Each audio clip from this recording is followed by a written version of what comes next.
Hi, it's Tam and it's your 60-second civics. Today we're going to talk about parties. Okay, not that kind of party. Political parties. And we're talking about American two-party politics. Democrats, Republicans. However, we do have the minor parties like the Socialist, the Reform, the Green, and the Independents. Those parties are really important because that's where all the new ideas come from. And eventually, as that idea builds momentum, one or the other of the two major parties are going to take those ideas on and put them in their planks of their platform.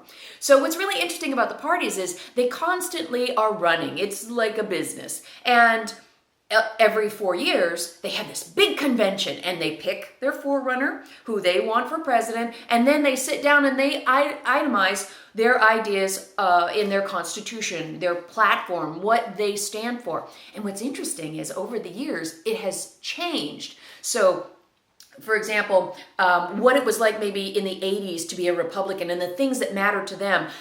Here we are in 2016, and the things that one party cared deeply about, now the other party is very interested in. So they are not static. They flow back and forth over time. And that is something that most people don't realize. And it's quite fascinating because a lot of folks will say, well, you know what? My party meant this, back in the day. And when I go to vote, I'm going to vote an entire ticket. I'm this dyed-in-the-wool Republican or Democrat. And then that's how they vote because they're just staunch supporters of their party. It's like being a Tampa Bay Buccaneers fan. It's like, I'm going to be a Buck fan forever. And then there are other people who are more moderate. So here's your assignment, class. This is what I want you to do.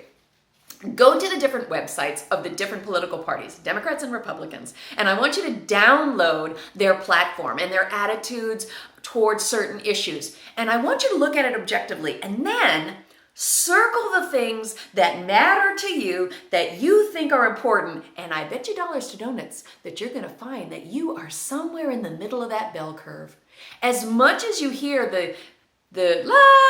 about the polarizing issues of politics, almost everybody, if you look at the issues themselves, we're almost all of us in the very, very middle.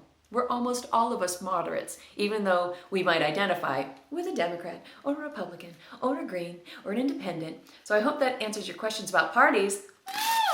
Remember, when it's time to vote, vote your heart. Thanks. I'm Tam. It's 60 Second Civics.